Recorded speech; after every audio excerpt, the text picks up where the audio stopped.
Welcome to the Outer Realms with Michelle Desrochers and Amelia Pisano. Airing live on the United Public Radio Network, 105.3 FM in New Orleans.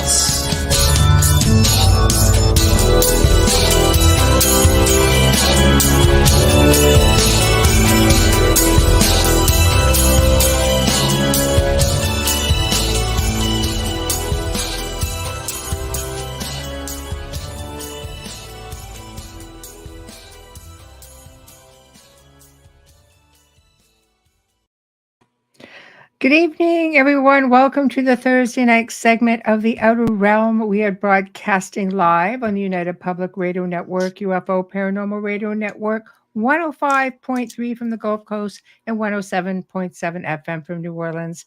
We're fully sponsored by the amazing folks over at Folgers Coffee, who have been a part of our journey for the last 4 years. So thank you, Folgers. We're so appreciative of everything you're doing for us. We could not do it without you, nor would we want to. Also, big thank you to Justice Snicker, a.k.a. Dr. Snick, the Sonic Surgeon, for his contribution of his time, his music, and his voice for the intro that you just heard. He's an award-winning composer of Halloween horror and sci-fi, dark wave electronic music, which can be found on all of your favorite streaming platforms. Big thank you also to Steve McGinnis, the artist behind the banners and logos here at the show. Check him out on Facebook and Instagram. Also specializes in the horror genre and does phenomenal commission pieces of any sort, including graphic novels. So tonight we welcome back Constance Victoria Briggs, who brought us The Moon's Galactic History, a look at the moon's extraterrestrial past and its connection to Earth. While she's continued her exploration into our cosmic connections with her companion book, Earth's Galactic History and Its Extraterrestrial Connection. So I don't know, but it sounds like everything that would be up our alley. Anyway, how's it going, Bubbles? I'm good. How are you? Oh, I'm okay. Been a day, but I'm okay. It's always been it's been a year. It hasn't been a year, but it's been a year. It's been a year already. It's been a year. You know, It really has. I know. It really has. Hi, Doreen. Hello, Doreen. Hello. Yeah, it's been a bit of a crazy week for people. I noticed even in the chat room, it's just been a little bit Yeah, been a just little more quiet than usual, you know. But that's okay. You're all entitled to go out and do things. It's a shame it's on our show night, but you're all entitled to go out and do please things. don't go out on our show night. Wednesdays and Thursdays, you should stay home. Stay home. I know. We know that the USA is listening on FM. Hello to all of you. We know that. Michelle mentioned 107.7 and 105.3. We know you're listening, whether it's on your way home and during traffic or it's the evening, and we're grateful to you. Right. And we do have a lot of downloads and archive listens as well. Right. But when there's show and tell, you guys have to catch us on YouTube. Show and tell. Yeah, it's really difficult, I think, when there's so many videos and photos being shown, because let's face it, you can't hear it. You know, you can explain it, but you just don't really get the full gist of it unless you're really watching it. So that sort of makes it hard. But it was one of those shows last night. It was. I love show and tell. Show and tell used to, I remember in school, I loved show and tell. Maybe it's like the way I love movies. I get to sit down and watch something. I don't know what it is. But I do love it. And I love learning. I'm learning so much about all of the ETs and the power. I didn't know any of that before. There's a lot of stuff to learn. I mean, we learn so much from our guests, just like our listeners learn from us and learn from our guests. And it's always exciting to see what they're going to come up with, for sure it is. And you never stop learning. It's amazing how, you can find so many little tidbits of information on the same topic, but that you've never heard before. because we have a lot of people that come on and they will touch on certain things, but yet there's always new information coming up, which is really fabulous. I think when we do the fun shows, like next week we've got Mark DeWidziak, and he's going to be talking about all these mysteries and stuff that surround the Twilight Zone. Everybody loved Mhm. the movie The Twilight Zone, but there was always some weird stuff that went on with that whole thing as well. So it's like, Yeah. so that's going to be one of those laid back sort of fun shows, and sometimes it's nice just to kick back. And we don't have a Q&A like an open mic in May. We don't because Didn't even look at that. no, because we kind of double booked on something. I was just like, oh, that won't be a Hi, thing. Dolly. How you feeling, honey? I know. Oh, sorry, you're sick. I know. Well, we might have one on the 29th. We'll see. Okay. Well, 29th right now something- is up in the air, and I'm going to play with it. something happens where someone can't make it, or for whatever reason they double booked. Hi, Lady Spiderwood. Then we throw one in. Yeah, but They're a lot of fun. I think we're going to. Yeah, I don't like to not do them. So we're just No. waiting on our guests to come in, guys, and then we'll get the show on the Lots road. I Of know. kisses for Dolly. I Lots know. of healing energy. My gosh, honey. Oh, that's not good. Hello, that's not good. It takes lots of bed rest, and hopefully you're getting it. So get that bed Yeah. rest, Dolly. My gosh. Hi, Kathy. Hi, Kathy. Yeah, but send us if you're on Facebook and you do use that platform of social media, please come by and give us a like on our group page, and let us know if there's something you want us to bring in, or if there's something you want to talk about on our Q&As, or if you are a person who has something to share with us as a guest, then you can email Michelle from there. There's a button there. There's an email button. We've had even a lot of guests come on and contact us and say, "Oh, we got your email and we want to come on." I'm like, "Yes, it's a party. Let's do it." But without further ado, the lovely Constance Victoria Briggs is in the house, so we're going to bring her forward and get the party started. Hello, Constance. Unmute. You're muted. Hi, it is. There it Hello, is. beautiful lady. How are you? Thank you. You ladies are beautiful. Aw, thank you. How are you doing? I'm good, thank you. I have to tell you a quick little funny story. I was telling my husband that I've been on this show a couple of times, and you're both Auburn. Although Amelia, not anymore. I'm Not back anymore, to my no. black. I said, I should one day show up in an Auburn wig. I know. Oh my gosh, you can still do that. I went back to my hair color is actually naturally black. It's I don't know. I always say it's part of my Spanish Well, background. it looks But great. thank you. I got tired of it. That's all. I just It's hard to keep tired up. of the maintenance. Yeah, it's hard to keep up. Yeah. I It's hard love to it keep though. up. Hi, Claudette. I love Yeah. it. I love the look. I always love your background. So my husband's always trying to light me, right? I'm like, take the light away. Could you see? I pulled up your video. Do you see them? Do you see their lighting? It's dark. Leave me alone. I still didn't achieve it though. I always get yelled at because Yeah, maybe I get yelled at because mine's too dark. I like Not by it. Michelle. Not by Michelle. No, we had guests on one time, and Alex and oh my Steve? gosh, yes.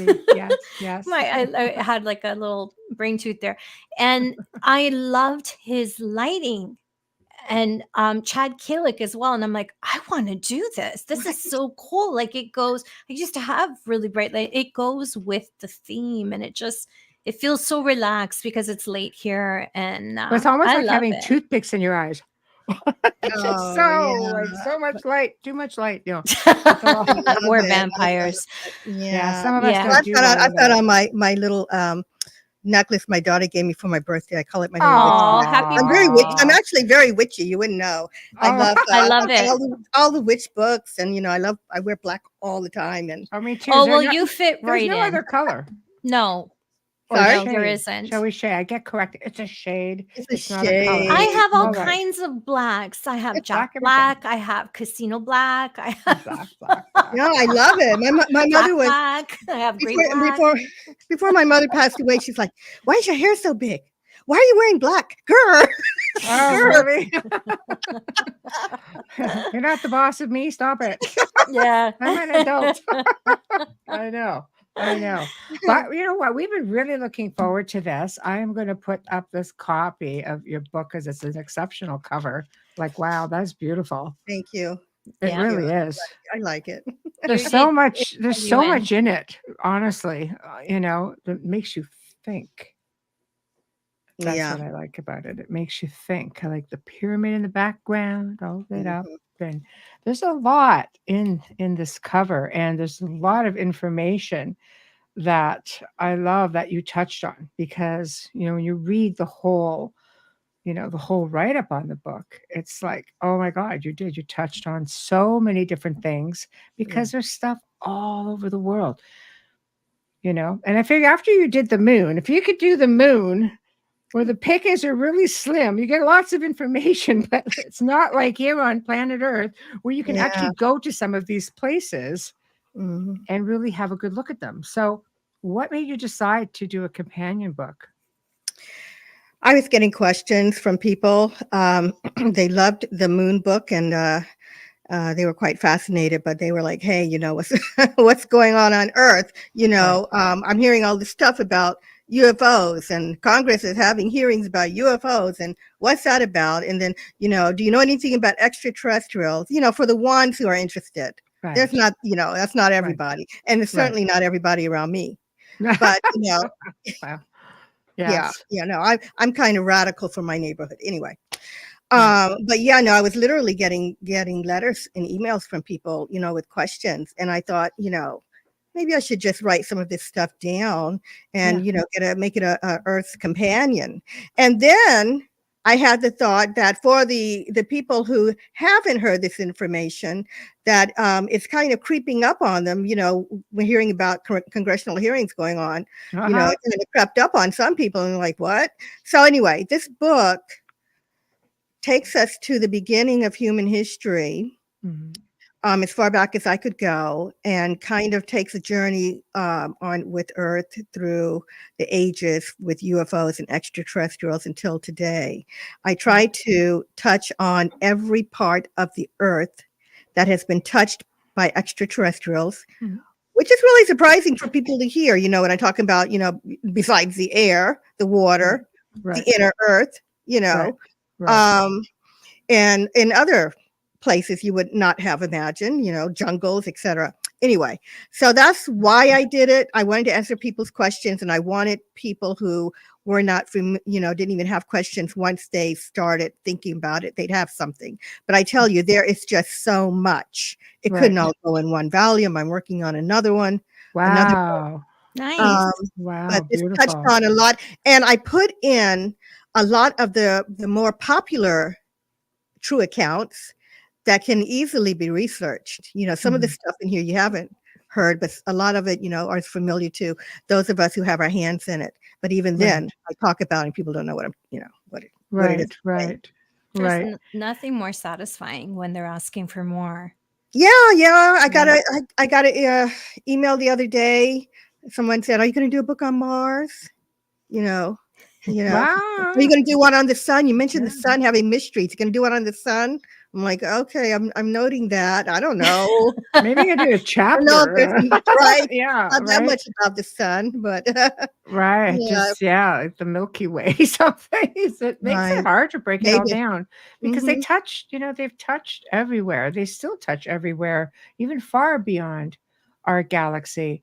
But I love the different things that you did touch on. So you mentioned the planet as being like being seeded here, like a cedar plant. So tell us about that, because that gets into a little bit of exopolitics and people get funky with it, But I think, you know what? It makes a lot of sense, really. I mean, I've been having this little, I'm not a scientist. I'm not a scientist, but Yeah. I've been having this little discussion with my husband and my son for a few years now. And I just give up because, they're like, they're all about evolution. Of course. You know, and I'm like, trying to tell me that the bumblebee and the elephant came from the same place? I don't think so. It doesn't make any sense. And so, but it's evolution, Mom. It's evolution. The science says it's evolution. No, to me, it's not making sense. So I have, my own little ideas and my own little theories. And it's not, I've learned that it's not just, my little ideas. There are actually, credible people who are talking about the fact that Earth could have been terraformed in the past. Yes. That's my idea and theory. And they're saying it, so I guess that maybe it's not such a dumb idea. Right. If you listen to the men in my household say I it. know. It's not just like a mom and wife idea. It's Right, right. Right. What? Oh, honey, it's too hot inside the earth for people to be living there. I'm like, but there's all this information. Anyway, we'll get into that. But yeah, so the idea that I put in the book is that someone out there, an advanced race of beings, set their sights on either our solar system or Earth specifically. And because they are advanced, we've got beings, I believe, that are hundreds or thousands or millions or billions of years ahead of us that have that kind of science and technology that might be able to terraform a dead planet, bring it to life, bring in life from other worlds. And if you look at the life here, to me, it's just so vastly different. And, as far as humans living here, I mean, we've got a whole reason to believe that could be the case, but because they said, we're the top of the food chain and we're the most intelligent and we're smartest. No, but we're not. No. We've got so many things going against us here on Earth. Even spider bites can kill us. So we're not, we're not at the top. Anyway, we're fragile. I think the humans are doing the worst damage, but that's another show. I know. Doing the most damage. So there's something called the panspermia theory. There's a name for everything. And this is the idea that extraterrestrials out there seeded our solar system and try to see where intelligent life would land. And then there's the idea of directed panspermia, which is setting sights on the Earth and specifically doing that here. Now, what's fun, and I've done this in my books because people like sci-fi and they seem to be able to identify with it. And so I talk about an episode in Star Trek. I've been on here before and I mentioned that I love Star Trek. I bring it up a lot, okay? Yes. But they did do a movie where they did terraform a planet. Yes. And I put that in my book. And this planet was beautiful when they did it, but eventually something went wrong and everything died. And I just, I wrote, I wonder if Earth could be a failed experiment. Everything here dies, and it dies fast. So, I did put that in, but I was very glad to have that as an example so people could say, maybe there is a thing to that theory that did not come from Star Trek. It was already out there. It's very interesting. It is. I mean, as far as, human beings as a smart species, we're destroying our own habitat. Technically speaking, it's not very smart. We can't get along. We hunt other species to extinction, sometimes for sport. We don't, on an average, and I'm just generalizing. There's a whole group of very aware, people who understand the value of our planet and we're all sentient beings here. Right down to a tree, a flower, I think it takes certain kinds of people to grasp that idea. It does. And it requires growth, time, experience. And, I say that when I look outside, I can kind of see where the theory is, not only for the terraforming, but also for the genetic manipulation of animals. And the story is, that humans may have come from genetic manipulation of primates crossing with an extraterrestrial DNA. Because now I'm going to try to tie this in. Because when you look at the Earth, in my backyard area, we are overlook what we call the greenery, or kind of a canyon area, and it's kind of always encroaching, on our yard, and we're always battling to keep things kind of cut back off of us. And I can just see how the Earth could have been an earth-wide forest of some sort. And then humans seem to have come in and, we've cut in roads and built these buildings. And, the animals here, we've got coyotes and mountain lions and bobcats, and they're kind of seen, they're seen, here and there. And you can just see where us, came in and kind of pushed them out. We didn't belong here. It's really sad. It's really sad. If you can see those type of animals and you don't live in the mountains, it's sad. That means that you've taken away their home. Oh yeah, it's bad. It's bad, and people are move here. I mean, I'm in SoCal, and they're in shock when they see a bobcat. The mountain lions kind of stay off to the side. I'm actually in San Diego, guys. I'll go ahead and say it. And we do see mountain lions. In That's San crazy, Diego. Isn't it? Yeah. I haven't seen one. Other people have seen them. I never get there in time to see them. Huh? Right. Really? Right. That's insanity. I would expect that in Northern California, but not, Oh yeah, no, they're here. Certain areas, like just a few miles down the street, I've been told you can hear them. I've only seen the other things, rattlesnakes and stuff. I've never seen the mountain lions. But my point, and how I tied it into the book, is that it appears that we don't belong here, that we didn't originate here. No, we're the invasive species. We're the invasive species, and it appears that we were brought here or created here, not at the beginning of where all life started, I believe, as we have been taught. And that I attribute to advanced extraterrestrials out there. Now, when I start talking about extraterrestrials, people, I get enthusiastic people who love the idea, but then a lot of people are thinking gray aliens, because the icon for extraterrestrials are the gray aliens everywhere. That's not true. They don't all look like little green aliens that created humanity. All right. So I wish we could change that somehow. But no, there's different beings of different types. I've got several books here that people have put together from other people's descriptions of extraterrestrial beings they've come across and seen. And this goes back to the beginning of our history.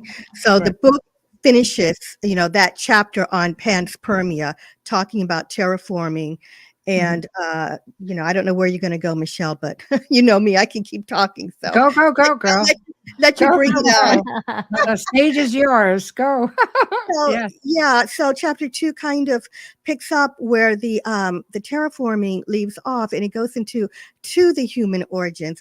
And it's not only that, the idea is that we may have been genetically manipulated and combined with ETs, but also that we ourselves might have been some kind of biological AI that was created. That became crazy, right? Right. Because we're living in the age of that right now, which means it would be, if you go by that theory, you're looking almost like a resurgence. Crap. And it's just a theory. And people will go, oh my God, she should stay in science fiction. But, I just think that we should be talking about every theory and idea, because we don't have the answers. And how are we ever going to get the answers unless we churn things around? Today, it does seem that the most popular theory outside of the religion is that we were created in a lab by ETs doing the manipulation. That seems to be the most popular The theory. whole Anunnaki thing, right? The Anunnaki thing. I mean, let's face it, you're going back to the ancient Sumerians' kings lists, going back like 450,000 years. We're definitely not the first kick at the can on planet Earth. We know it goes way, way back. You know, how many out of place artifacts that are shown being millions of years old or hundreds of thousands of years old? You know that there was someone here that was here long before us, far more advanced, even like pre-ice age. You just go back, look at Atlantis, look at ancient Lemuria. That's And right. now they're starting to see Antarctica melting off a little bit. And it's like, oh, hey, wait, there's an ancient civilization here, which So is why exciting. everybody's very protective of it right now. Right. Right? I just, it's fascinating. It'll be amazing to see once, things unfreeze up there, with what else they're going to discover. Right. Sometimes I get, so I come from a family of religious people that were Baptists. Right. And, that's hardcore. Yeah. Right? Yeah. I grew up devout. with it, didn't like it very much, decided at 12, it wasn't my thing. Dressed in black with my witchy book. That is funny. I know a lot of people who grew up Baptists and are into all the whole ET thing. Yeah, see, I don't. My cousins and all of them located on the East Coast really are not. Wow. But when I've gotten arguments about things, they'll say, well, we were created, Adam and Eve were created, and they'll, give me the hardcore. Yeah. Right. But I do have to tell them, it's interesting because the Adam and Eve story, I'm not saying that, there wasn't a first man or a woman that was genetically made by the Anunnaki. I mean, those stories, the Sumerian scriptures and the religious, the Bible is very, very similar.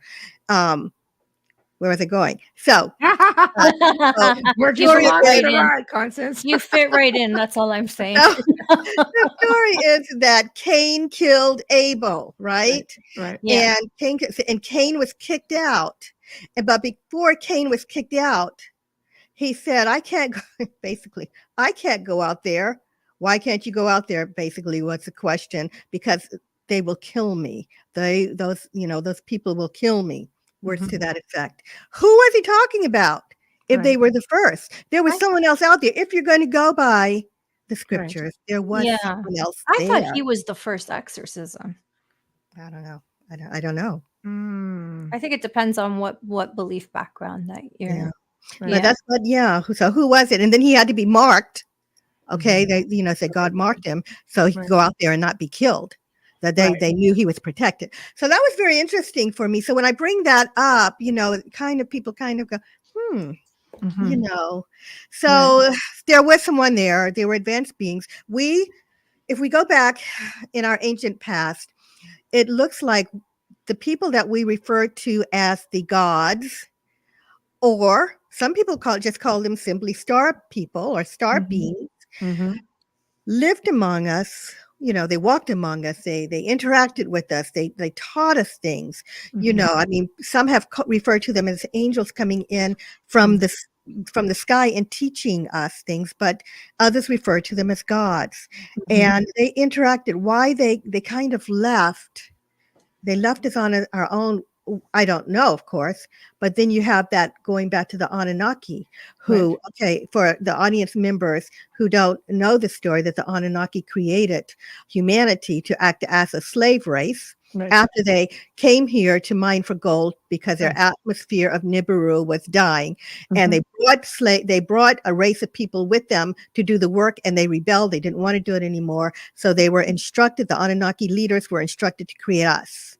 All right. So whoever instructed them, if the story is real, and they had the science and technology to do exactly what we are trying to do today with the cloning, with the growing babies, trying to grow them in labs, making the AI. It's not; these are not things that we haven't thought about. They were just advanced enough to be able to do it. Right. So, well, they have longevity.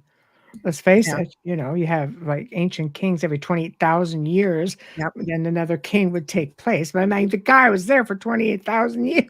Wow. So there is so much that um, people just don't realize. And I think a lot of it goes back to our ancient indigenous people, because these cultures, like the Hopi, who talk about, the beings that lived underground that helped the people. And in is it Peru or Brazil?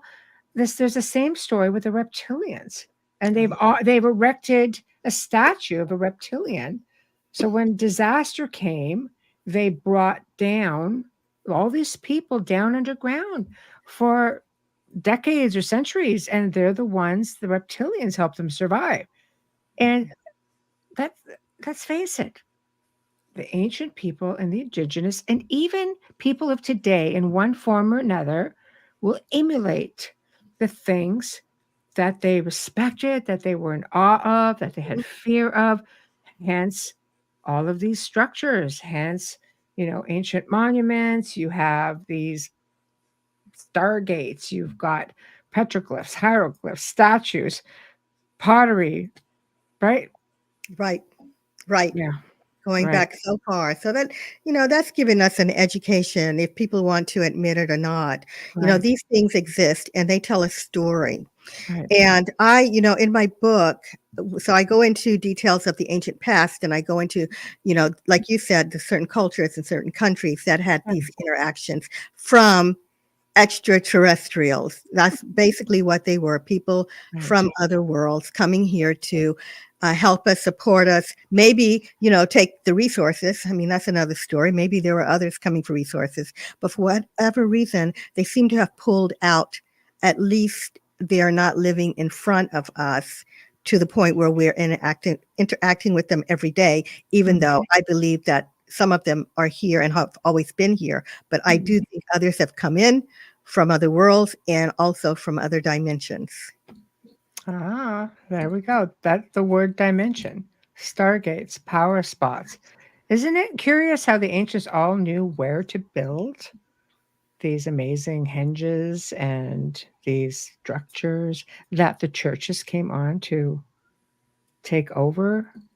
I don't know, call me crazy, but Oh yeah. I was going to say not all Not of them. crazy. Some of the governments took those buildings down. I'm just going by what Matt Rose said in one of his TikTok. He said that why did the government take down all of these buildings that were incredible, just beautiful ancient buildings that were built identical to all the other buildings in the world in different countries. They were identical. How could they be identical if we didn't even have who's getting on a boat, who's getting on a plane? We're talking about the 1800s and before that.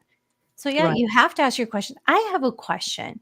This is a little bit off because, I'm off, but do you think that, either one of you could have fought with me right there and said, no, Amelia, you're not off. Either one of you said something. Okay, I said I'm off. I'm curious. Well, I don't want to interrupt you. It's like being with family. We're all off, Amelia. I'm off. When you say you're off, I'm thinking, well, we're all off. I'm off, meaning like, like as you're talking, I'm picking up all the stuff that I want to ask. But this is a curiosity. I have never asked anyone this. Do you think that possibly when we say that they have been around for 100,000 years, or they say they've been around for 400 years, that they counted differently? It could be bigger. It could be less. Timekeeping, you mean? Yes. Well, we're saying it. They're not saying it. We're saying it. That's, based on tablets, I believe. Yeah. That's our timekeeping, and the tablets that they have, of course, they did their best. The humans that were people that were writing it down. But I don't believe that. The whole universe is, of course, operating on our time. In fact, the other dimensions time doesn't exist. Time. No, it doesn't. But in the Bible, Noah was like how many hundreds of years old, and this was how do we know what they considered a year? Well, so Noah was what, 900 or something? I don't know, but how do we know what they died? considered a year? But maybe that is, I don't know. Yeah, I That don't know. longevity. Because there's different calendars too, right? I Right. mean, I don't know. Look at it this way. It goes back. Many ancient scriptures spoke about, right, extraterrestrial. I think Enoch is your very first contactee, abductee, sperm donor.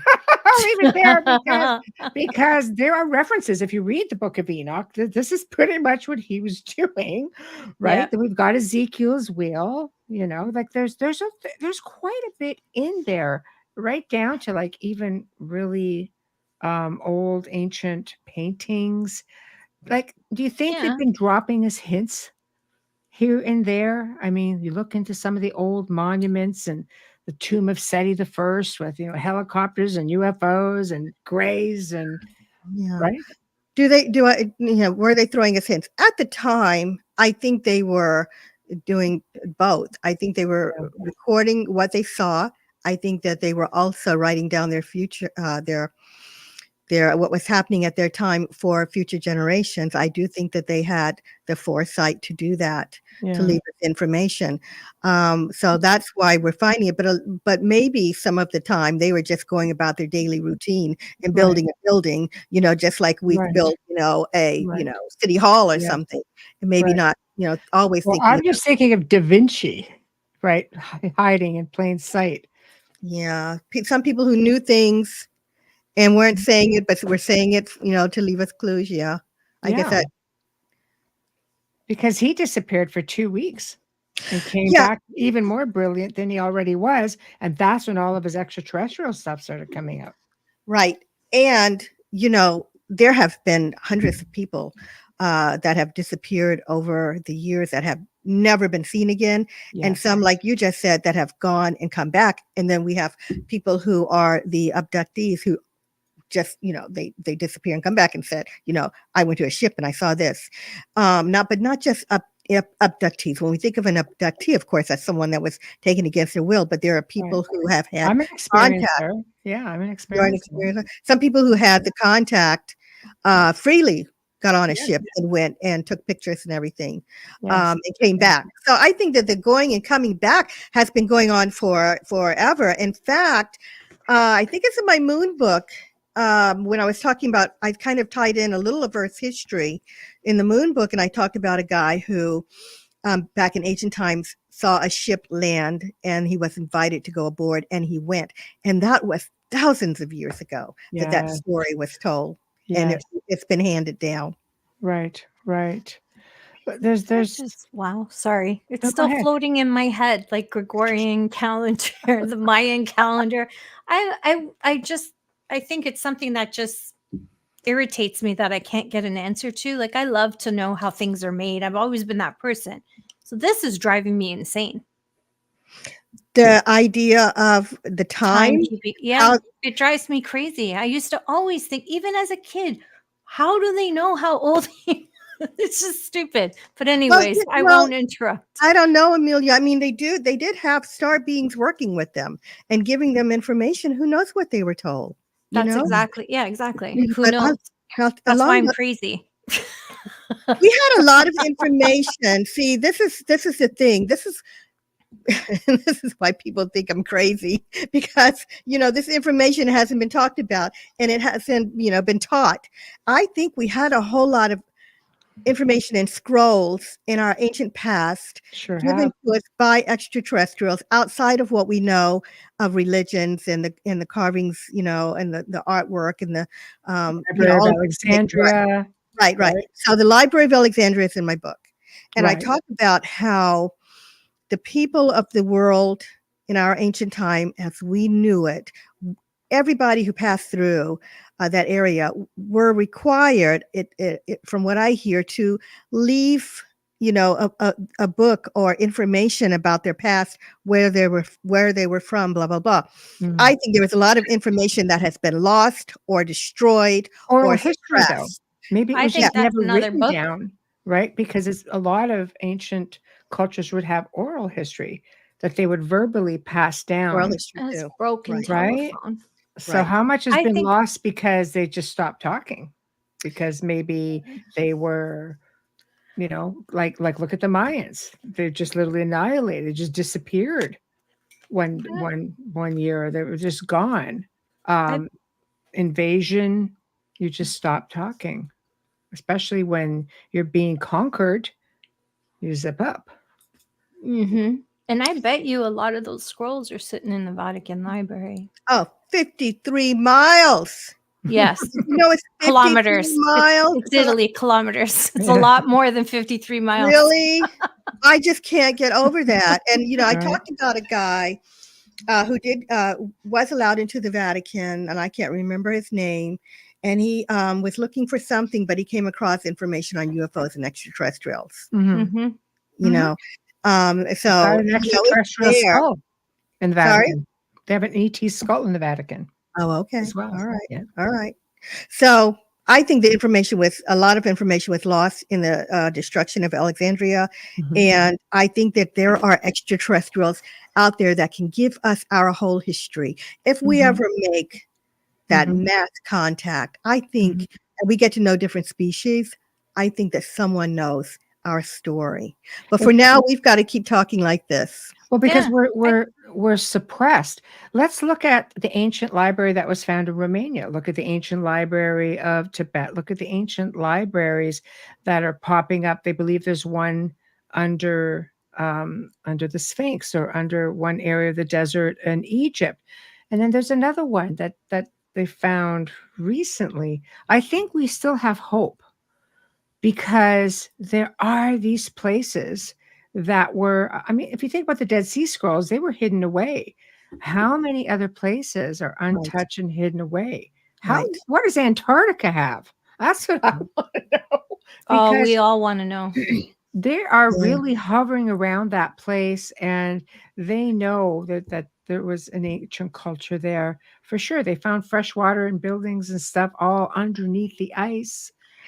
We know it's there, right? So there Yes. is hope Well, if we Oh, yes, allow. there's hope. There's hope. And That's that's on a why, need-to-know basis, Constance, and they don't think we need to know.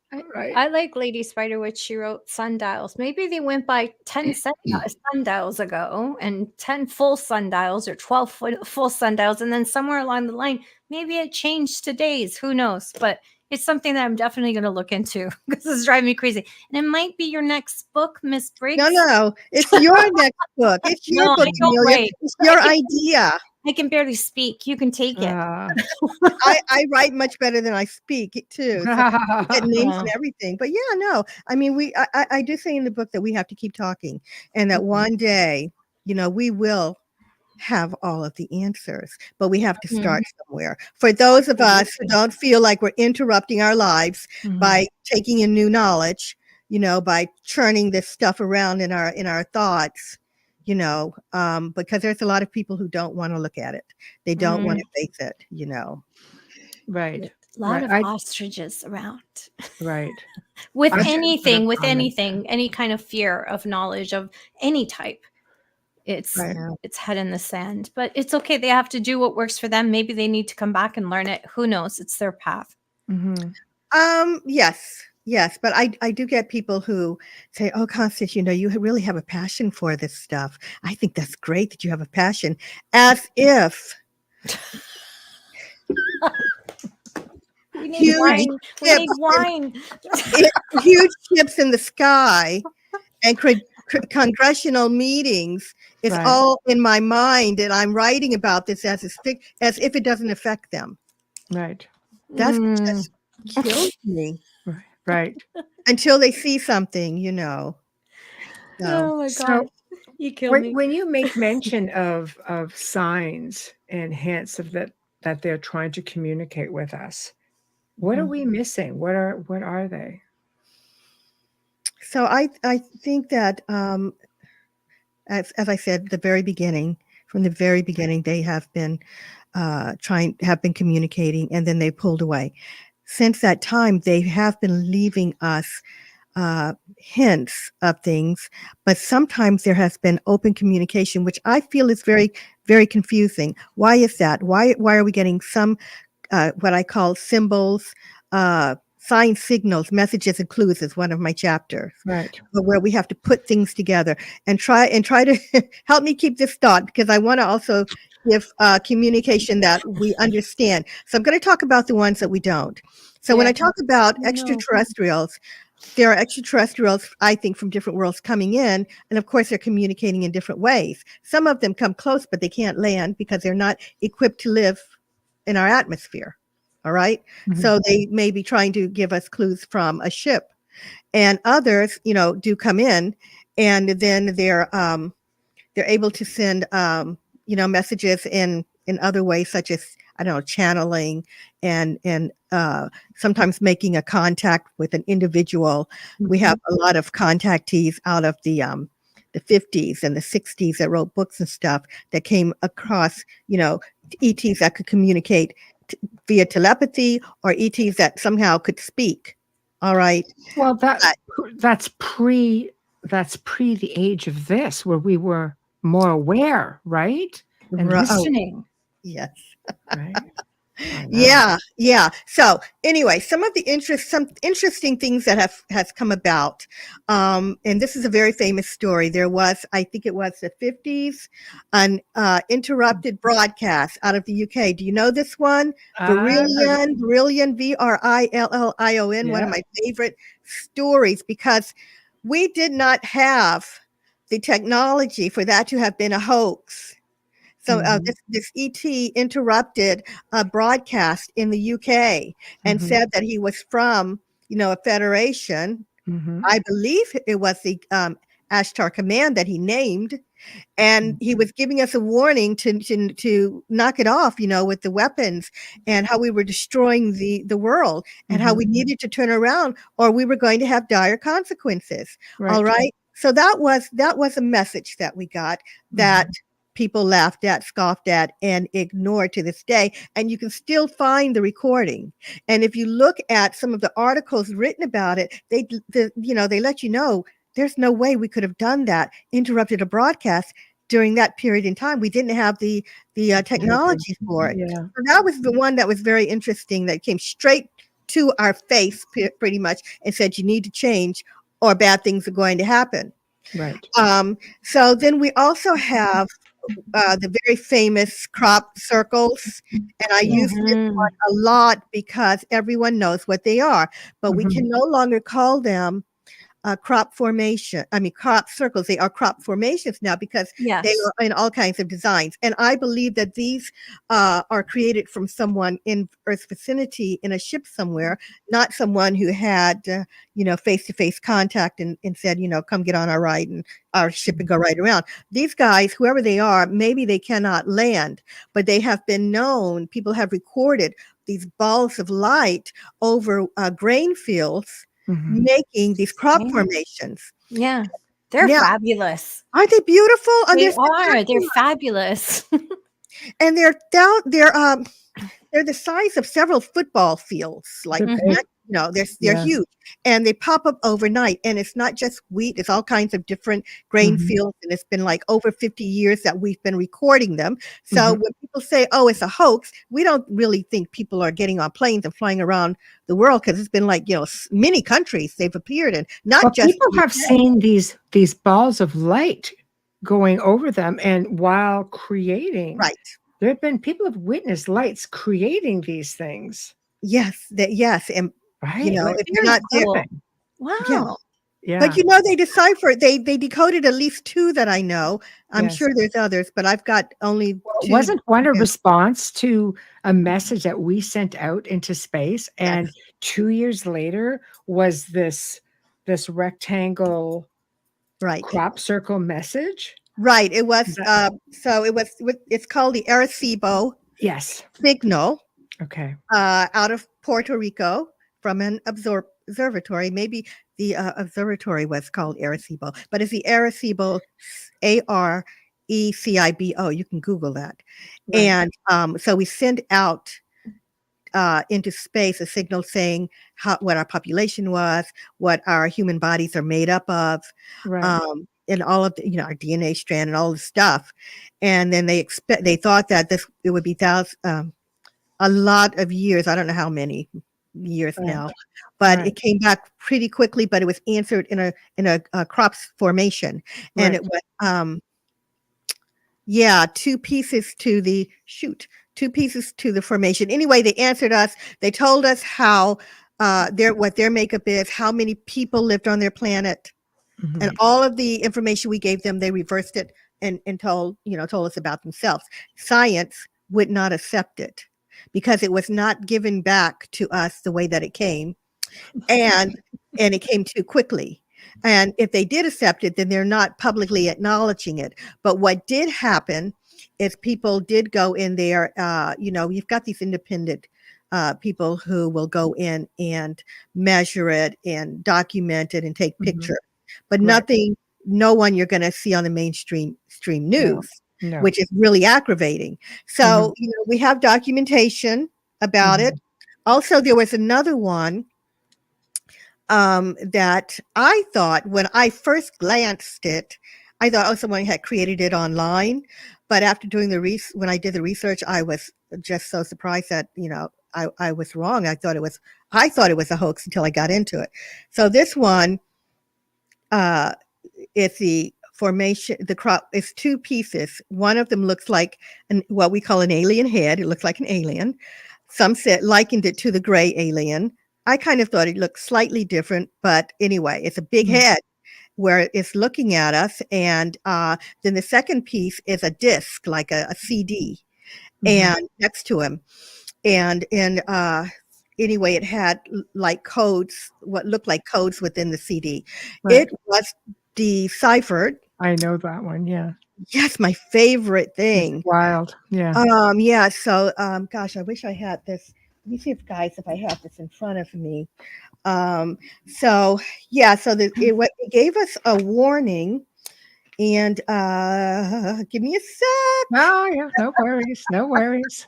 Okay, so it said the message was, beware the bearers of false gifts and their broken promises. Right. Much pain, but still time. There is good out there.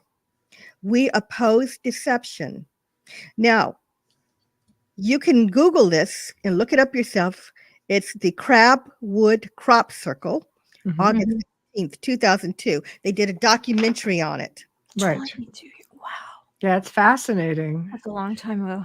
But it makes you wonder, because we have messages that get sent out. Do you think we're giving too much information about ourselves?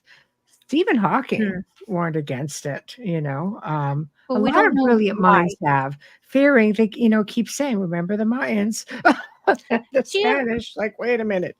Okay, you might have something there. But on an average, people have pretty phenomenal experiences with ET, right? Sorry about that. I have to put up my little cliff notes. That's okay. No problem. Maybe, Michelle, I was thinking about that, how many scientists oppose and how many scientists don't even look into things. And sometimes I think that there's a fear that they will not be needed because a higher intelligence, so to speak, and the experience will come through. And I feel like that's a fear with a lot of things with ET. Fear of losing control, the fear of being the knowledgeable one and all of a sudden you're not, being proven wrong. I often wonder, Stephen Hawking was an incredible man with a very large ego. I was going to say a lot of this is about ego. Yes, with a very large ego, and we can't forget the fact that we know he's been on Epstein's Island. That's all I'm saying. But, it's a tough one for me. Why did he say that? Did he say it because he really feared for us? Or did he say it because he wanted scientists after him to be able to continue? There's a lot of scientists out there who are full on with ET. I mean, yes. Constance, have you heard about the Russian scientists that we talk about? Everybody's doing CE5s. I've mentioned this a few times because I find it fascinating. CE5 seems to be the big thing. Call in, ET, have your experience, meditate in the desert, all this stuff. But Russian scientists were doing this in the 70s and 80s, and they said, we don't have to go to space. We just call them. And they would go to one of their military bases, which had, their some scientific instruments that they would work from, and they would call them forward, and extraterrestrials would come to them. That's exciting. Yeah, I know Right. that. I know that the CE5. That's what they're doing. Right. I haven't tried to do anything like that. And I'm not surprised that we can call them. I mean, they're Right. there. Right. They're there. They're watching. They know It's us. cool that scientists have done it going back to the 80s and That 70s. I I love. didn't know That that. I love. I Yeah. did not know that. Yeah. I You did can, not know that. Yeah. Yeah. I missed something you had said earlier, Michelle, when I was trying to put my book back on the stand here. Do you remember what that was? Nope. Okay, all right. Yeah. Nope. All right. We're talking about signs and signals. But one thing I wanted to address is one of you said something about us. Stephen Hawking, Amelia, that was you. Was he worried really about us, or was that his ego? I kind of felt that he might have been trying to make a point because he brought up, uh, America's past and, how the indigenous people here were, uh, hurt, killed, put aside and all of this, and that could have happened to us, Yes, but by and which race? Sorry? But by which race of ETs, though? That's Okay, so that's the answer we don't have. this is I was going to say, I think that he was wrong because I think that we are protected to a point. Yeah. Sometimes people don't like it when I say that because we have had some experiences with ETs here that were not positive. But we also have had things going on out there, like reports of asteroids coming really close to Earth and looking as though they were pushed aside somehow. Mm-hmm. All right. That I've seen. Yeah. And, heck, the ET's trying to protect us from ourselves by, disarming some missiles sometimes. Right. I have accounts in my books going back like to medieval times where ETs were like trying to place themselves, their ships, between warring factions, advancing, people who wanted to clash into each other.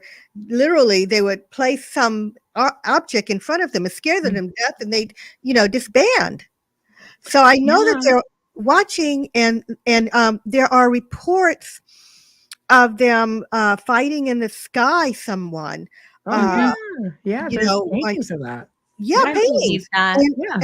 And one of them was saying how, they used to record history back then so seriously. And before it was even recorded for future people, it was vetted. And so I take it seriously when they heard a voice from the sky. When thousands of people were watching these light beams in the sky, it looked like, going on up there. The voice said, "The gods are leaving." Now, to me, I was saying earlier today that to me that sounded like sarcasm, like someone was trying to come in here and maybe pose as gods again or whatever, and that they were being chased away. And somebody wrote this down in the history book that at that time they heard a voice say that through all that what looked like battling out there, the gods are leaving. So they have, I think that they're here. We've had reports of something called the Galactic Federation. Yes. That's here. I think because you have a young species of being, which is us, and we're still kind of stupid. We're still killing each other. And I like to use the word ignorant. I can't believe sometimes I'm living on an earth where people are saying, okay, well, those people can die over there in any war because that's a casualty of war. I'm not speaking politically of what's going on now. I'm talking about this attitude through the ages. It's okay if they die. They're casualties of war. So they're watching us. They're noting all of this, and they're waiting for us to grow, and they are trying to protect us from ourselves until that time. I think we have protectors. Now, are there nefarious beings out there? I think there are. I think, of course, they are here. Right. And I think that they are being kept at bay, and I think there is an quiet war going on for Earth, for us, that we're just not aware of, unless, we talk about it like this and we look at some of the things going on. Yeah, there's something going on out there. And here's something else really interesting. I wrote about this in my moon book. There were scientists who said a few years ago that there were explosions. It's not funny, but just the thought of it sounds like I'm looking at Star Wars. There are explosions out in deep space that they're witnessing that they can't explain. And they said it looks like a war is going on. Now, nothing to do with Earth, mind you, but that there's something happening out there, and scientists said it. Right. They don't know what it is. But so who knows, right? But what do you do about the races that were already here? I mean, reptilians have been here long before us. I mean, you can go back to the Dogon tribe. You can go back again to the Hopi. There's a lot of, the Dogon talked about, those from the Sirius star system. But I mean, even now, there are, there was I can't remember the name of the scientist that mapped all of these tunnels under Los Angeles, and that reptilians. I remember reading a story of a woman who heard something in one of her main floor closets, opened the door, and something had broken through because they didn't have basements, right, in this part of LA, and ripped through the floor, and she saw a reptilian humanoid come out of there. And so this scientist mapped it, and he goes, they go on for miles. What did he do, this reptilian that came out? He took off right out the door. She's like, move. Really? Move. Well, hell, I mean, if there's a tunnel under your house, I mean, they look down and they, like they were able to go down in there. Not that you want to, but I mean, it went way down. Well, I find it, I'm going to get to the tunnels in a second, but I do find it very interesting that she wasn't hurt. Okay. Right. All the stories we've ever heard about reptilians, she wasn't hurt. Right. In fact, I've heard others say they've come across reptilians. There was one couple camping, and they came across a group of them, and they thought they were being quiet and sneaking up on them. But I bet you, if that story's true, that those reptilians knew they were there. I'm sure they weren't really sneaking up watching these guys. You have a whole community living above here, right? And then there was a woman who was driving, who was on like that strip between SoCal and Las Vegas. It's like this desert, and she came across. 66. Okay. She came across. Is that what you're talking about? I think so. Oh, I think so. And she came across one. I don't know why she had pulled over, but she came across one, and she said it looked at her, and she looked at it, and she said she felt like there was an understanding that he wasn't going to hurt her, and that he was a peaceful being. Now, that's not to say they're all like that, but what I'm trying to say is I find it very interesting that I've heard stories of people who have seen them that haven't been harmed. Well, there have been some contactees who have had experiences with them who apparently had very pleasant experiences. Okay. But I imagine it's like any race, good and bad. You're going to have the good, you're going to have the bad. You're going to have the big Dracos who are, the war machines, I guess, of the species, or of the race. I shouldn't say species, it's disrespectful. But yeah, maybe I should work on that too. I know. I've been corrected by by people who think, well, you shouldn't say that because there's a lot of good ones of all races out there, and I'm just like, okay, I've got to stop reading from military articles. Right. I was actually thinking I stopped using the term alien. Yes. A long time ago, and I started using extraterrestrials, but now sometimes I say star people because they really are people,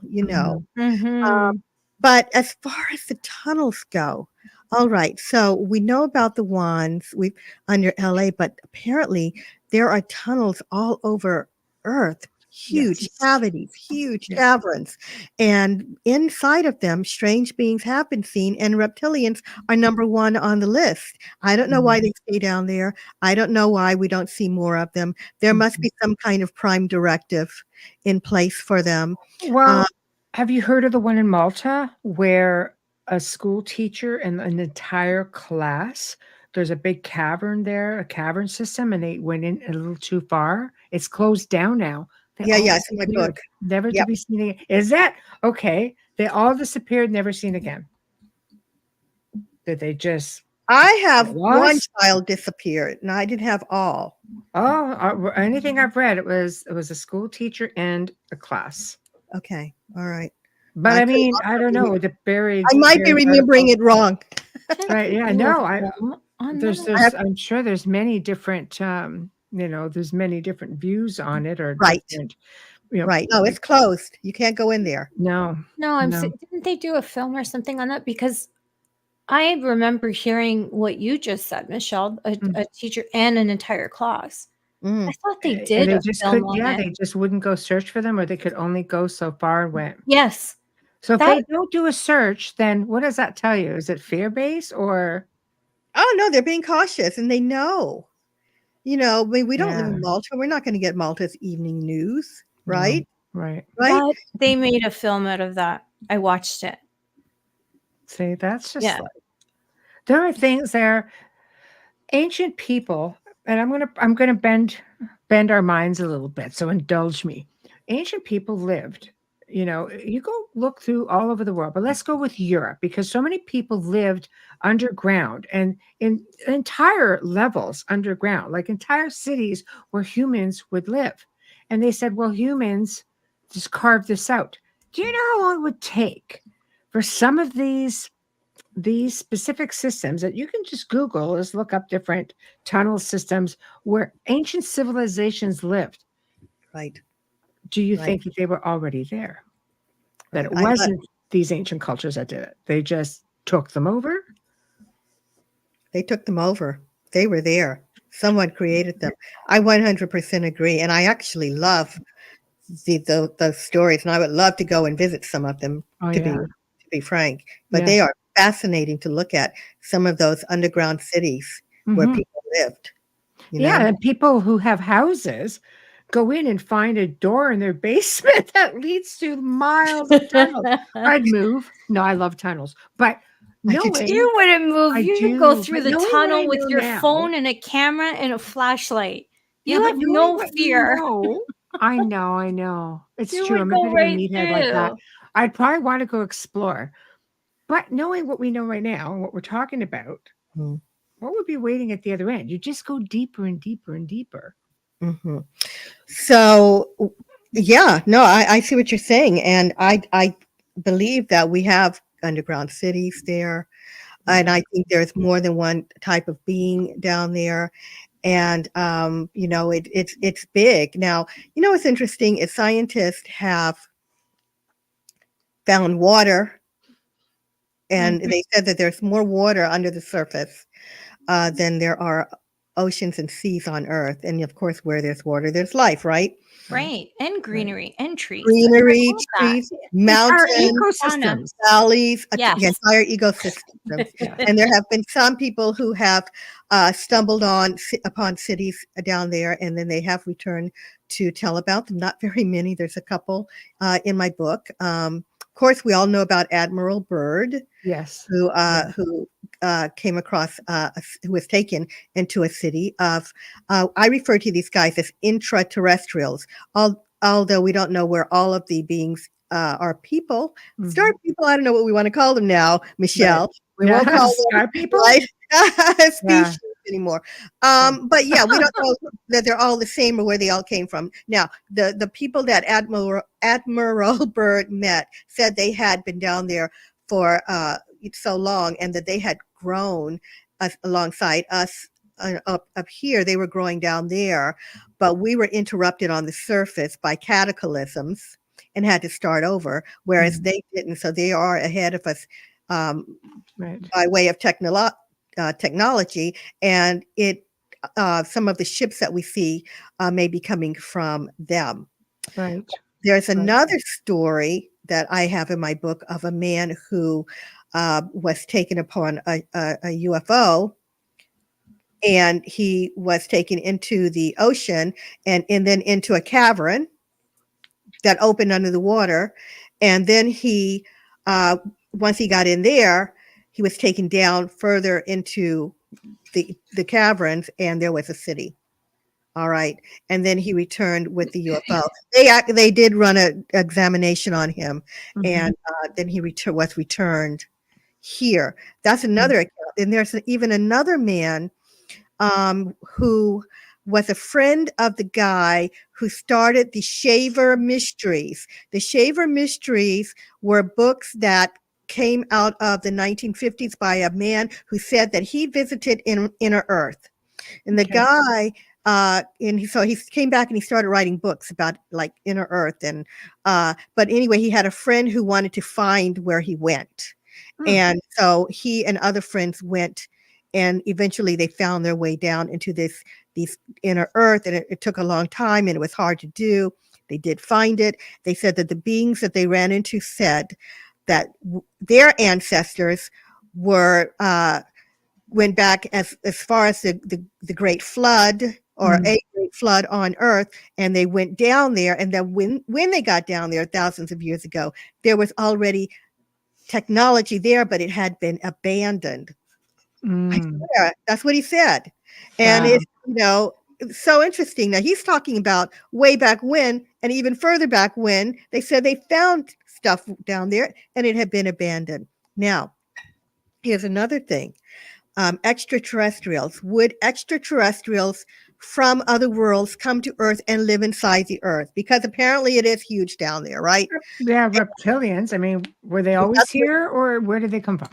How long they've been here, right? Right. And is that the reason that we are seeing reptilian statues and drawings and in stories all over the world for forever, right? For as long as we can remember. Serpent monuments in South America.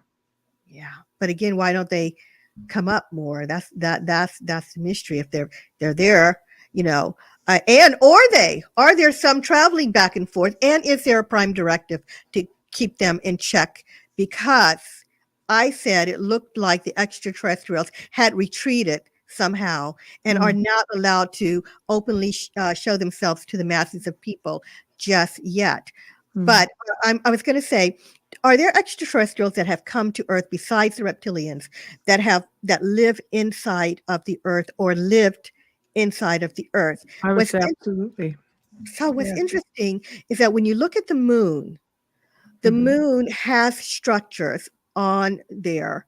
And then there's a theory that there are space beings inside of the moon, right? And they may be using both, obviously, the surface and the outside. The idea is that not just is the moon may be hollow, or Earth may have hollow parts, but even the moons of Mars are said to be hollow and may have people living inside of it. So I'm going somewhere with this. Right.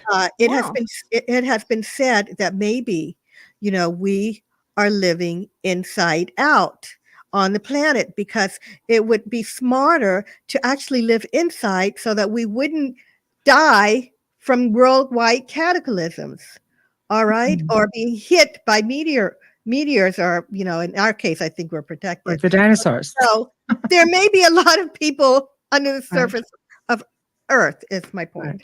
Yeah, and you have to wonder, if the sun keeps us alive up here, how are these ecosystems thriving under there?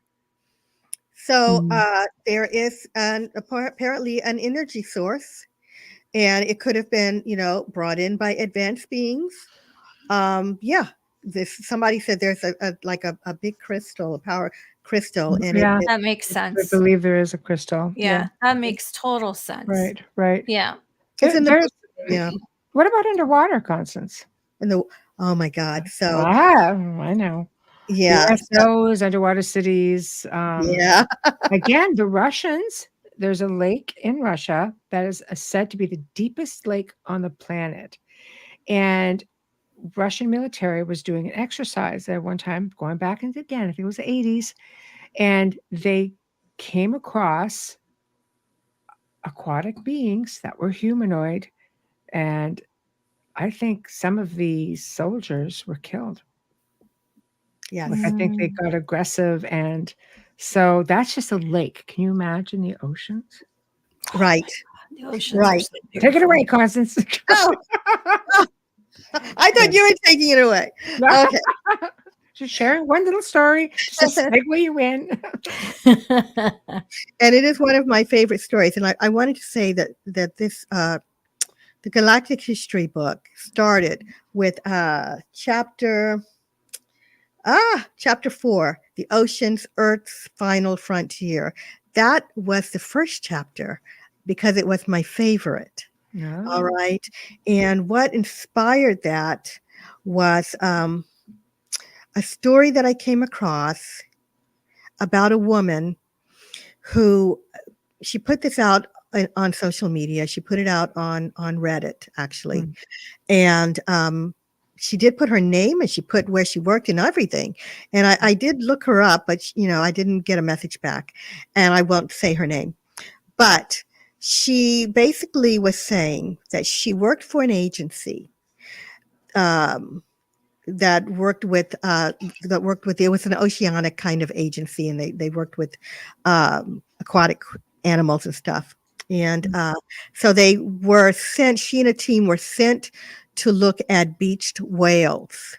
And I forget the island name now, but these whales were beached, and they had been beached with, and I'm saying that they have been beached with because the locals, according to her, the locals did not do this, but these whales had meat cut out of them, and the meat was the cuttings on the whales looked like, she said, they had been a kind of laser ray had been used, and it was taken out like cylinders. Someone was eating the whales.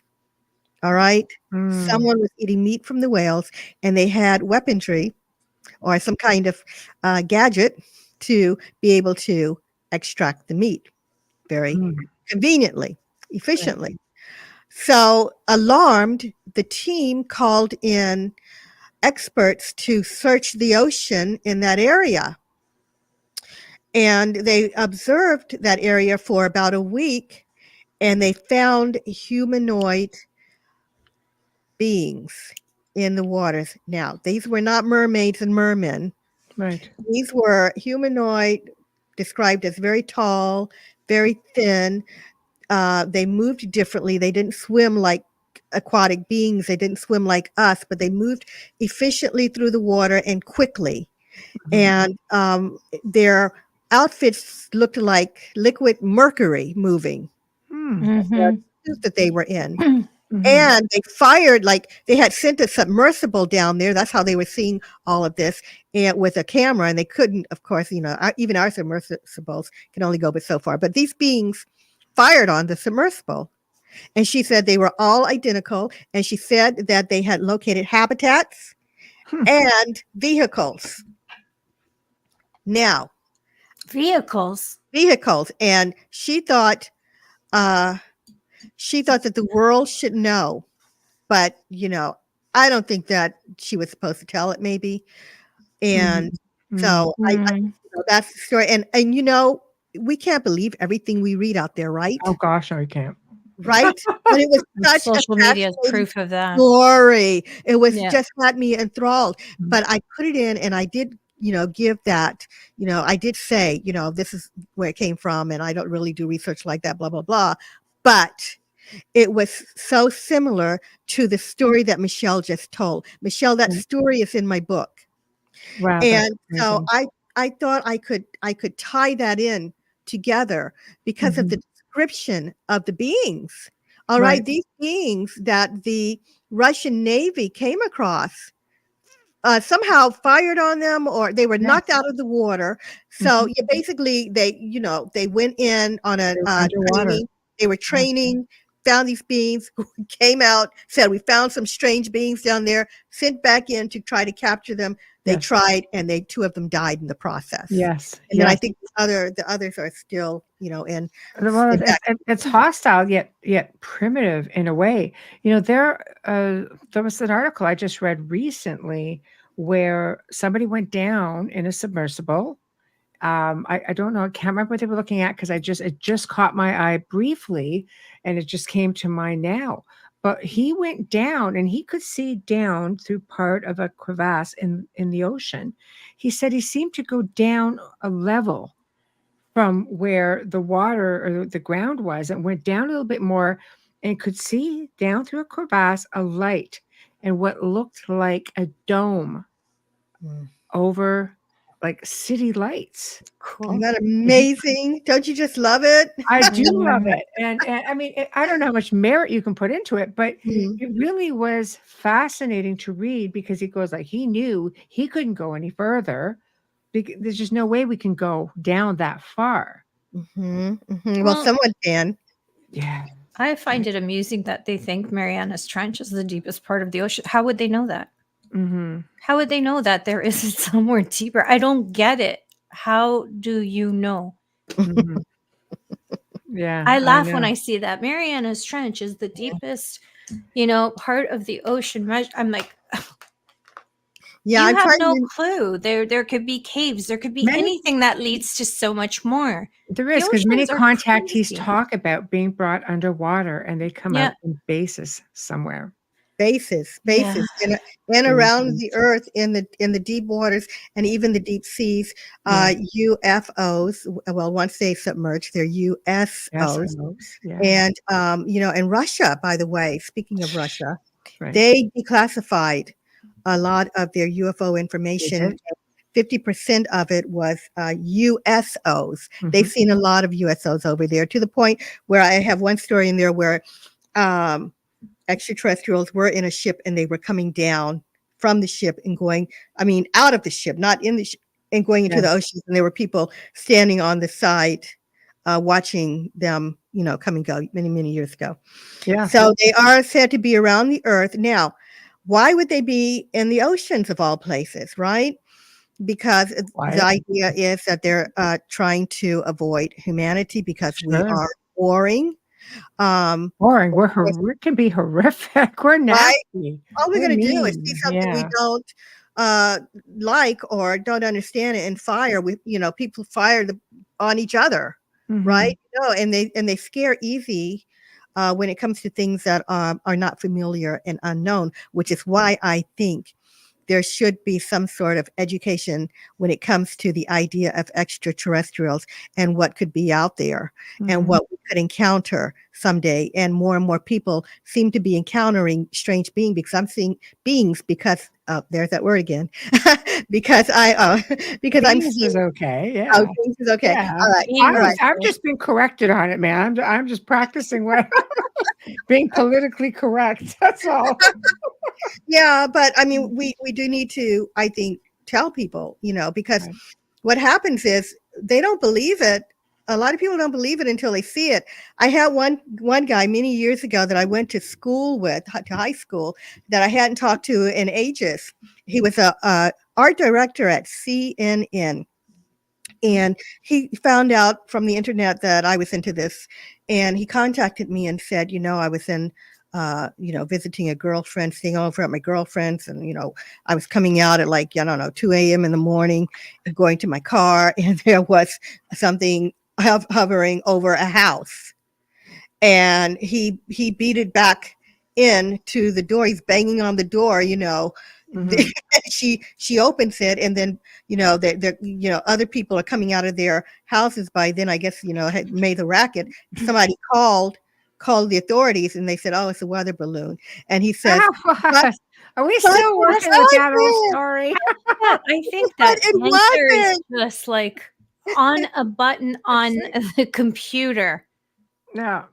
It's like we're going back to the Roswell days. The Ugh. weather balloon. Say Yeah. it. Just Say it. ridiculous. It's Okay, just okay. ridiculous. They really Yeah. think we're that stupid. But that's the point. They do, and here's something else. I mean, how many of what we're seeing is ours and not Right.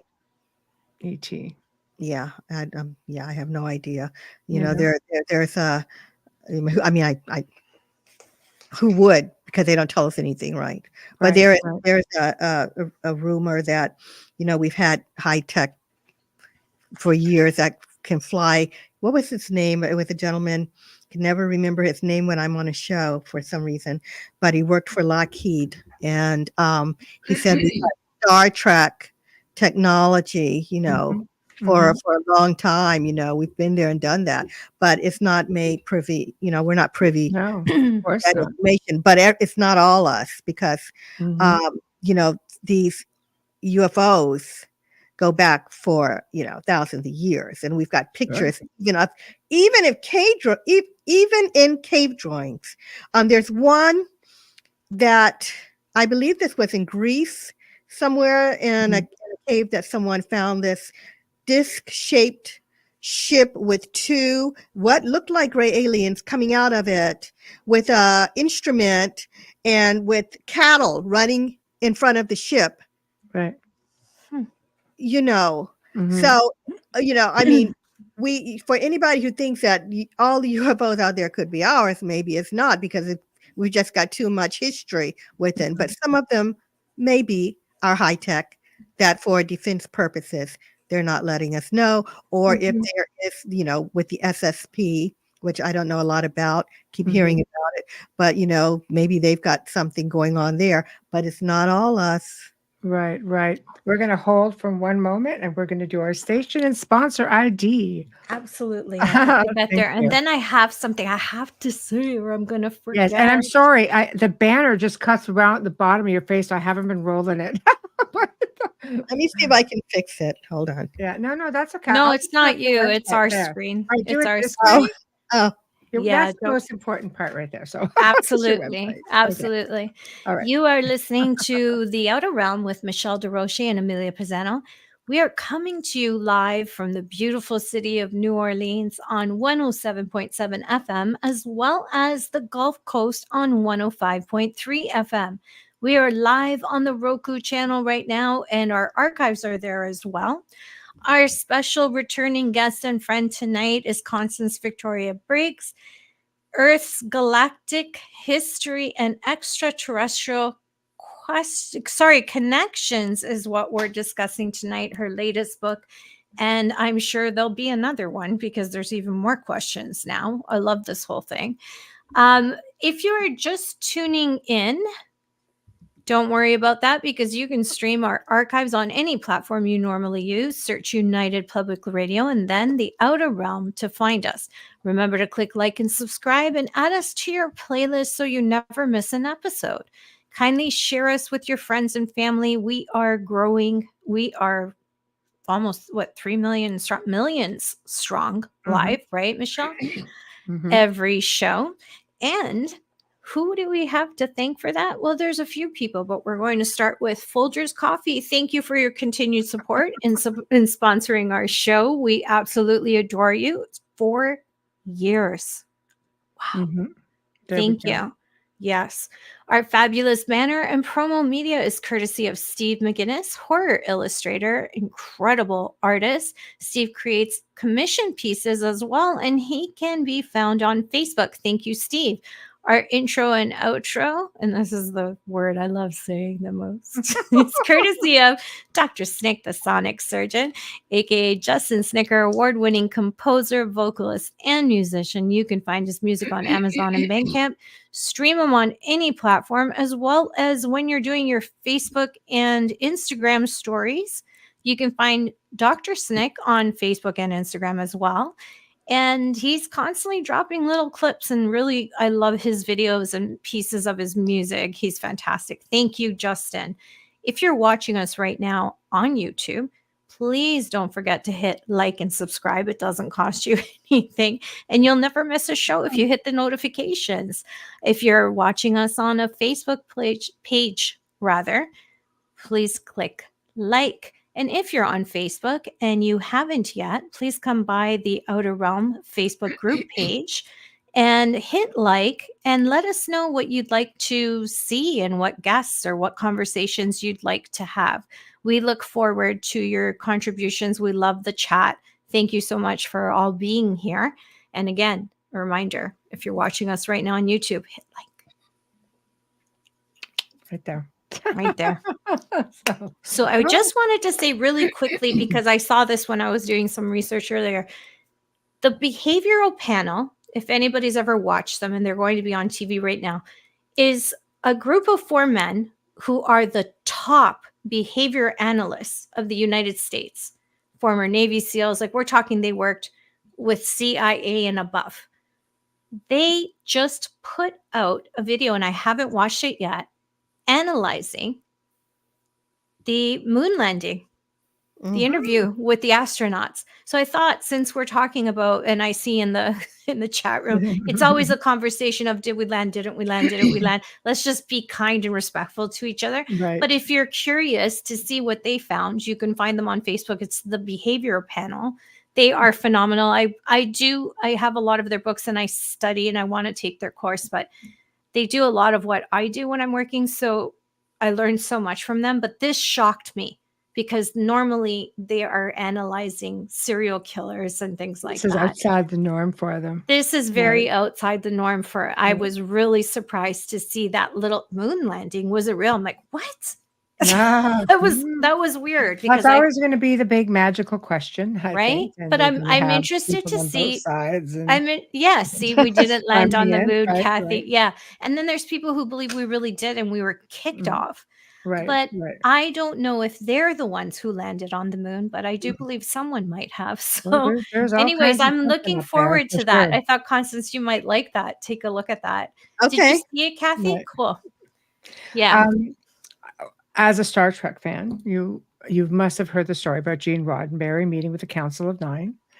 And the Council of Nine, basically, I guess, was instrumental in him putting together Star Trek with men and women, humans working alongside different extraterrestrial races. How would the public handle seeing something like that? I think it was pretty darn well received. But anyway, the story goes that he was supposed to meet with them again years after the experiment. And of course, he passed away. But do we know if he did? Yeah, just Google Gene Roddenberry and the Council of Nine. Apparently it's a thing. Yeah, it is a thing. Yeah. Do we I know thought it if was he fabulous. did that second meeting though, Michelle, and he didn't publicize it? I don't know. I thought I read that he had passed before he got the opportunity to. No, I understand that, but maybe like he really did see them the second time and he didn't tell anyone. All right. Let's face it, Star Trek I'm lives saying on. that like it's just the three of us talking. Star Trek still lives on. Obviously, it's a good thing, but yeah. So we have races. I always caught myself that we have races that live among us. So what is your take on the hybrids that live among us? Could they be like your next door neighbor, or are we looking for somebody maybe more extreme looking? I think both. All right. Okay. So there have been reports of people that have seen. They said extraterrestrials. They thought these people came from, somewhere else in the galaxy, and maybe some of them did. For example, the tall whites, which were written extensively about by Charles Hall, who said he interacted with them. But with the hybrids, if it's true that we have had extraterrestrials living among us for so long, and we don't, and some of them, from my research, you can't tell them apart from humans. Some of them you can barely, and I've seen some strange humans. And now, after I started this research, I was like, I would have to tell you this story sometimes. Right. Maybe that was it. But yeah, I forget the question, but I believe that they are here. They could be out there. And I believe that they're being seen more and more, or they've always been seen and we didn't know because we didn't have the cell phones. But these days, people are going online and they're saying, and they're not getting anything out of this. They're not getting money. They're not getting, famous. But I've seen some very concerned people say, this one guy, I was standing in line at Home Depot the other day, and I thought he was going to cry when he was making the tape. He said, I turned around and I just saw, this man kind of change momentarily, and his eyes were weird.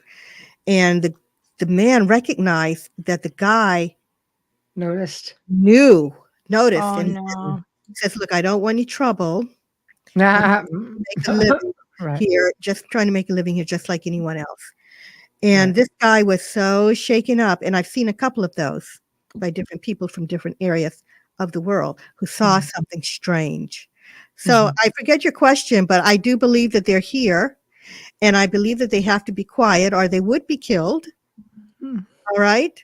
Yeah, Mhm. I think there have been things going on, and there's some rumors of experiments going on with some of these, scientists on Earth having done experiments with, extraterrestrials, and these could Right. be the results, or maybe some of them came to live here. Maybe there have been beings from other worlds, as far out as it sounds, and had to Right. come here to colonize.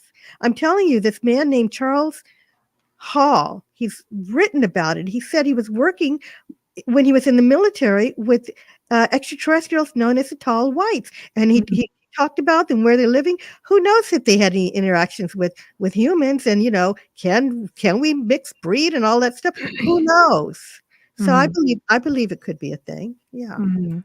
I saw something, and I'm not going to explain what it was because I've only ever told Michelle about this. I haven't told anyone else, so she'll know what I'm talking about. Along with That 3 million other people.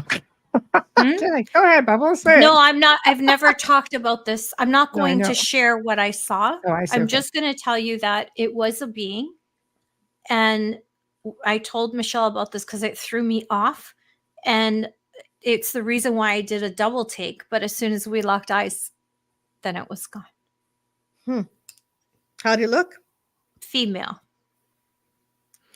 So, do we think that, I mean, there are beings out there that do you think they're really shape-shifting, or do you think they are projecting outwards thoughts as to how they want us to see them? Do you Mm. think it's more a projection of how they want us to see them? I think it could be a projection. It's all technology, right? Right. And sometimes Mm. it fails, or for whatever reason, Telepathy. right? Fails or right. Fails or falls. And we get a insight.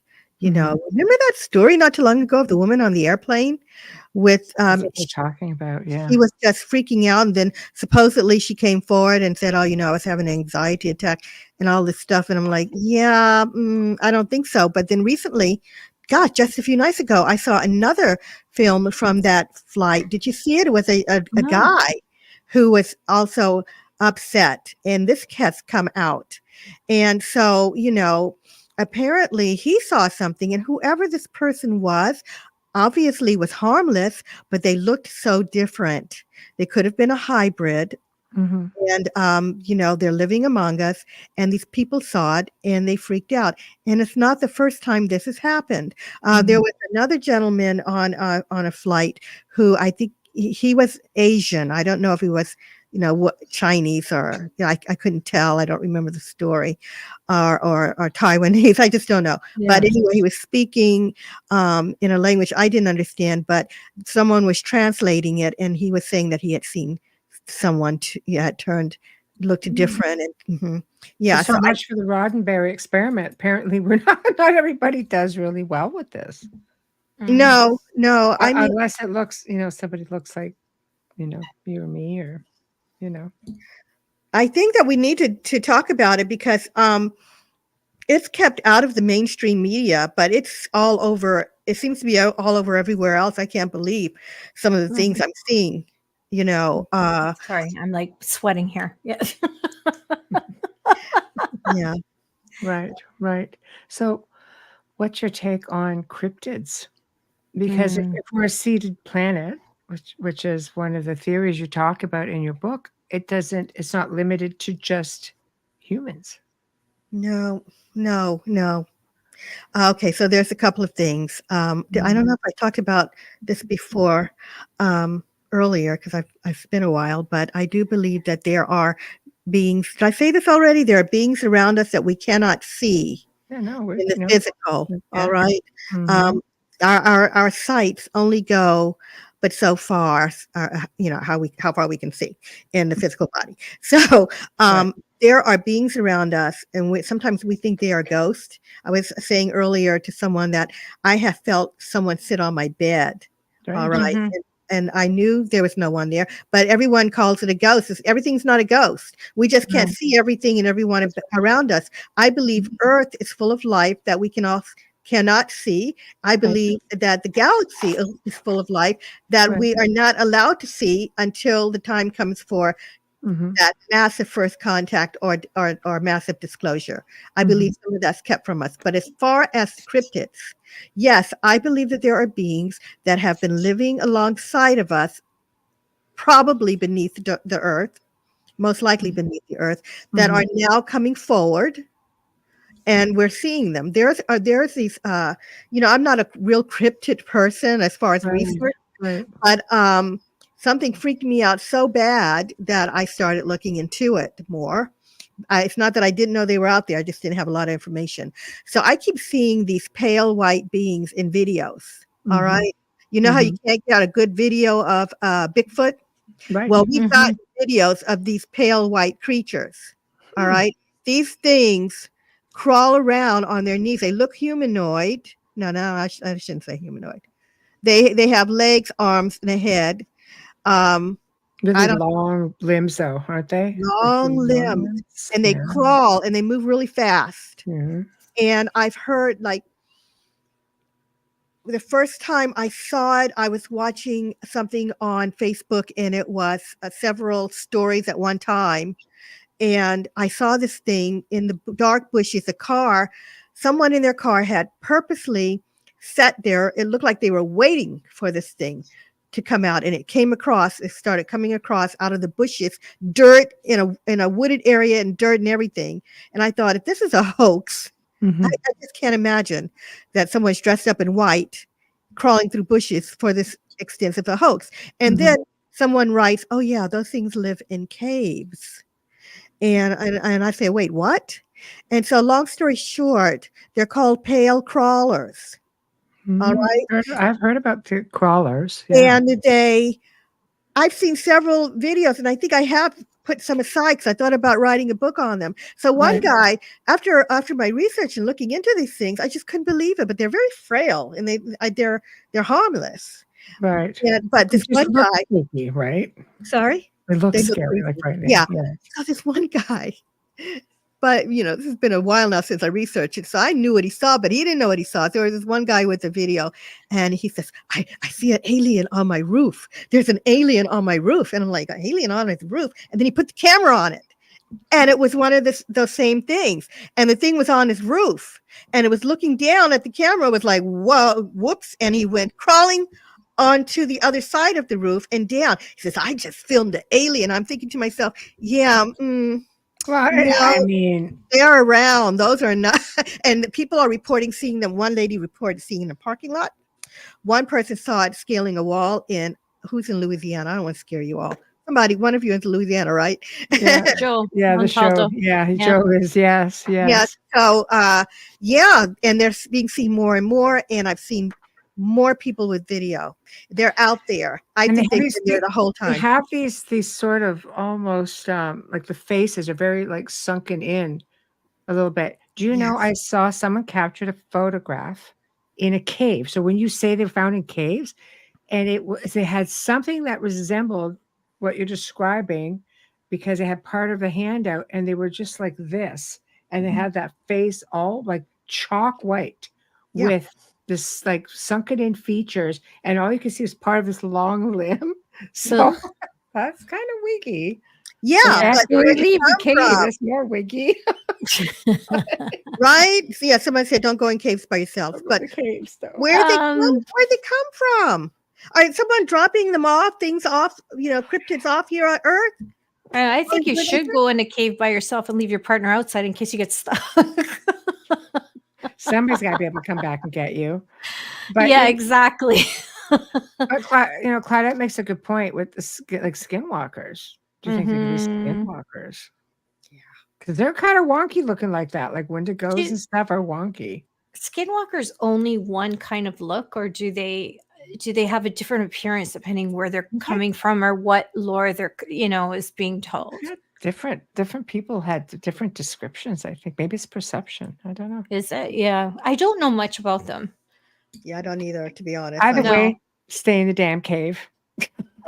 Stay in it. Make sure you have people posted outside if you go in.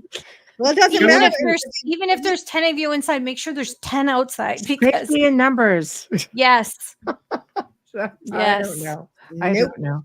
So Let's talk quickly because I know we're slowly infringing on our last 15 minutes. Stargates. Yeah. Another Right. I love them. one of my favorite subjects too. Mhm. Yeah. So I believe that the extraterrestrials are using, oh gosh, the name of my chapter 8 is The Cosmic Freeway, Stargates, Portals, and Wormholes. Um, so this is a kind of technology that obviously, extraterrestrials who are rather advanced could use. It's something we don't understand, but I can say that it's not something that's so far-fetched because NASA actually has information on an idea of how wormholes could be used to travel the universe. And I believe that that is how extraterrestrials are traveling the universe. Because, today we have scientists who continually say there's no way anything can come across all those thousands of, miles to get here. Mhm. Take The light thousands of years, years, yeah. blah, The blah, blah. asteroid belt And would they're sort of do some here. damage. Yeah. They're Right. Yeah, I here. agree with you. We have photos of Yeah. strange ships that no one knows where they came from. Here, I believe that that's how they're traveling. So they've got the wormholes and then they've got the stargates on each end. But it's not a new idea.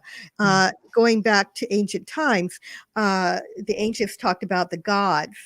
They thought they were gods coming and going through Yes. through doorways. They were not only flying in, they were walking in. I mean, they could see ships and lights disappearing in the sky, which indicates some sort of portal. But on Earth, there were doors that people were going through and coming out of. And around the world, there are places where these stargates were believed to have been activated and are not activated anymore. Mm. And then there are areas where some think there are activated stargates still here on Earth. But for the ones traveling the universe, I believe it's like us traveling a kind of a freeway, and we have regulations here on Earth on our freeways, right? I can't talk anymore. Gosh. But so I believe that someone out there really is in charge of this very advanced technology. And I think when we finally start traveling the stars, really, reach that Star Trek point in our lives, we're going to be open to see all really that's going on and that has been going on around us.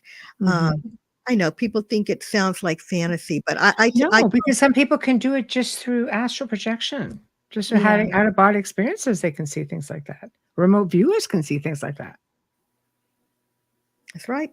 But That's I think right. it's just We do it all the time, right? Through the common folk, it's like, okay, but I truly believe that we have that ability, that maybe that is a gift. If they have evolved us, then part of that process would be gifting us with all of these senses that we just have to tap back into, because I believe we've been suppressed. And I believe people all have the potential to do it. And that is a universal language of agree. ET races. I agree. I mean, I'm off planet when I sleep. I've been projecting for years. Astral project. I've seen a ship when I was astral projecting. It was beautiful. Just nothing like we've seen in pictures here. The thing was divine. Just nothing you could imagine. And I knew it was a ship. And I was awake. I wake up consciously in my travels, and I've been to other dimensions. I said that on one show once, and somebody told the host, "So keep the crazies off your show." Right. Yeah, It's what the heck? again, You're in good ostrich. company tonight, Constance. I Ostrich. promise. So are you an experiencer? Contactee yourself? So I believe that we all have guides around us. I call them my star guides. I Right. can feel energies around me, especially often when it comes to thoughts and writing and ideas. And I saw, I've seen things in my astral travel. So not too long ago, I saw a group of female star people who were humanoid, but they were not exactly like us. Their eyes were much different. And I've been looking for them. I've got books and of descriptions of ETs, like I said earlier, but I can't find them. But Right. it looked like something was wrong with me. They were trying to help with something, and one was going one direction, one was going quickly in the other direction. The one was right in front of me, and I can remember her so well. I don't know who they were. I don't know if they are my star guides or somebody else, but where I was when I saw them, I've traveled to astrally before. Right. So I've been there, a few times, but I had never seen them until it seemed like I was ill. I've heard that we have friends that we don't remember on the other side, and that some of us are Our soul extraterrestrials, circle, right? right, are embodied, and that Yeah. some of us may be in stasis somewhere where we have that spirit or soul part of us has left our body, maybe on a ship, and come to Earth to do work here and then go back. So there may be not only people on the other side that we know, but we may have, this gets really complicated, incarnated into another life and then come here as well. And I wonder, did I know them from that, because I felt connected, but I haven't seen. So that's one experience. Then when I was 14, I mean, this was like recently that I saw them, but when I was young and 14, I was close to death, and their being appeared in front of me. It was looked like a swirling cloud, and it kind of dissipated, and this being stepped out.